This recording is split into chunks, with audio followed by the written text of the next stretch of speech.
Hi, I'm Ludwig and I watch Game Linked every day, on Tuesdays and Thursdays. Riley sucks, ass. That's not, you're not supposed to say that part. That's not down. It's on the it says it. It says you suck, ass. You know what? Just. Why are there so many S's? Don't hate him because it's true, Riley. Is it true? The Star Wars Battlefront Classic Collection launch has been a bunch of poodoo, with the title receiving mostly negative reviews on Steam due to bugs and bad servers. According to PC Gamers, and reported by PC Gamer, developer Aspire Media decided to launch the repackage of two beloved multiplayer-focused games with just 3 64-player servers for almost 10,000 players at launch. They can figure it out. Take turns. PC gamers have reported glitches like the camera spinning around on the character select screen, so at least that could entertain you while you wait in the queue. And the Xbox launch hasn't been much better. Not only are there server issues, but for some reason the controls for single player and multiplayer are not the same. The console aim controls are apparently awful since there's no aim assist at all. There's a game-breaking bug where you can't respawn, and the game's campaigns are straight up missing cutscenes. Xbox players have even reported achievements popping up during gameplay, only for the game achievements list to say achievements aren't supported. This may just be a big achievement smuggling operation. There's still not Chivos. Where's our Chivos? What's absolutely mind-boggling though, is that the Classic Collection requires more than 60 gigabytes of storage, when the original games need less than 13 gigabytes combined. I suppose they needed room for all the bugs. There are a lot of Geonosians in the Clone Wars parts. Embracer Group has officially sold off Saber Interactive, a move analysts are calling a reverse Dunder Mifflin. Because Dunder Mifflin gets bought by Saber? Oh wow, you went deep. After the story was originally reported by Jason Schreier of Bloomberg 2 weeks ago, it's now been confirmed that the studio is being bought by Beacon Interactive, a company controlled by Saber co-founder and CEO Matthew Karch. He got sold to himself. The deal includes at least 6 other studios, and in Embracer's official press release, it stated that Beacon has the option to acquire 2 more, 4A Games, the makers of the post-apocalyptic Metro games, and Zen Studios, who makes licensed pinball games. The 2 game studio genders. According to tweets from Schreier, Beacon has acquired both 4A and Zen, and apparently the price for all 9 studios is around $500 million. 25 million less than what Embracer originally spent to acquire Saber alone. Now what's still uncertain is the fate of the Knights of the Old Republic remake. While Schreier initially claimed it's going with Saber, Embracer is allegedly retaining 14 games in the deal, including a previously announced AAA game based on a major license. This strongly suggests the remake of the beloved Star Wars game is now a joint project, though we don't yet know for certain. Embracer CEO Lars Wingefors was asked about this in a conference call discussing the deal, but he refused to comment. He's probably still mad about that 25 million. Andrew and Paul Gower, the creators of RuneScape, have revealed a new MMO they've been working on called Brighter Shores that's apparently releasing this year.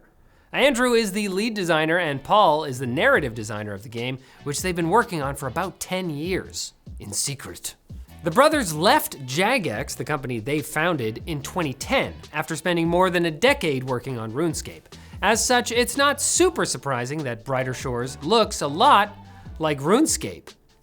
They got one thing going. But it might be even better. Apparently it features classes like Cryo Knight, Hammer Mage, and Guardian. Cryo Night? That's a regular weekend for me. Cry of the Night, while also featuring a huge number of professions. But according to an official press release, Andrew has reduced the grindy gameplay often found in the genre.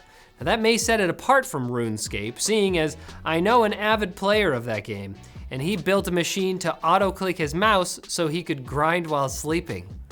Really? Was that, Yes. Wait, was it you or your friend? Hi, John.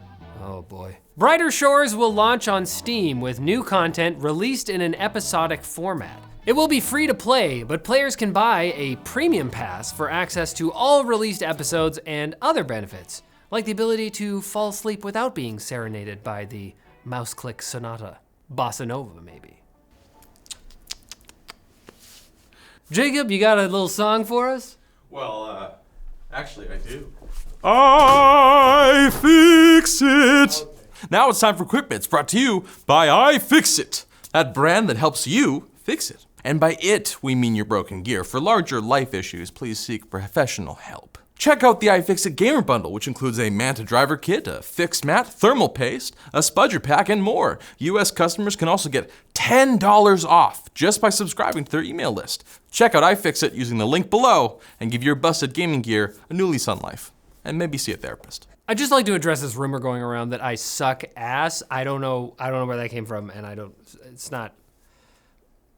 weird. The game director of Star Wars Jedi: Fallen Order and Survivor, Stig Asmussen, has formed a new game studio called Giant Skull to work on a AAA single-player focused action adventure, which sounds a lot like the Star Wars Jedi games. But maybe Stig had to leave Respawn to make a game about a Jedi that's not a Star Wars Jedi.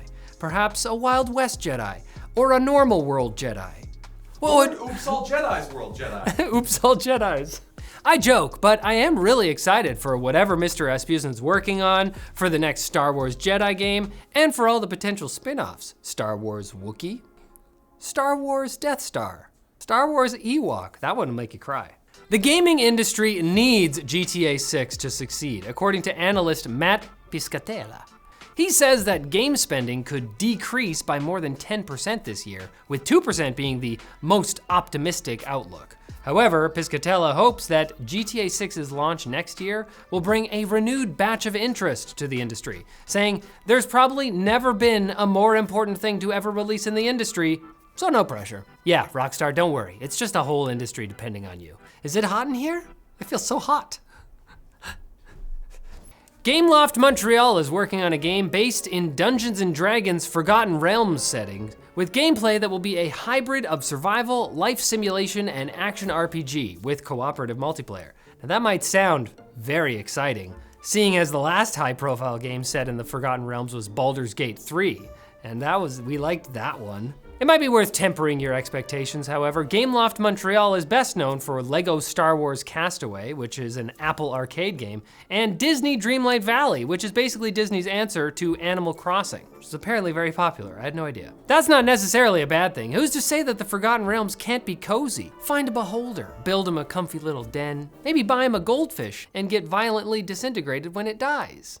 Arrowhead Studios, the developers of Helldivers 2, have quietly added flying bug enemies to the game, and now, in keeping with their habit of tongue-in-cheek parody propaganda, their CEO is denying the existence of the new enemies, calling the claim that bugs can fly preposterous. They fly now? This was then retweeted by Arrowhead's community manager, who warned patriotic Helldivers against enemies who are working overtime to fill their heads with lies. When a Twitter user responded with a picture of one of the flying Terminids directly from the game's box art, CEO Pillisted replied that it was image manipulation by traitors. They lie now. They have...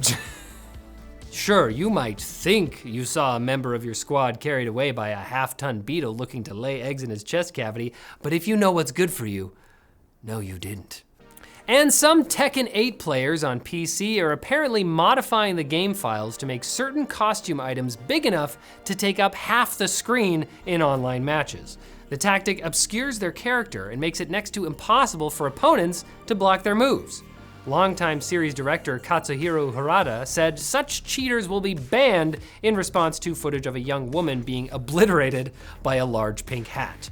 And frankly, they should be banned. What's the point of modding your fighters' sweater puppies if your view is blocked by a giant metal rectangle? Where are the puppies at? Who let the puppies in? Who kept the puppies in? And you shouldn't block yourself from viewing more gaming news next Tuesday when we release another episode of Game Linked. I will warn you, there will be zero cleavage. Unless... And thankfully, Ludwig won't be here.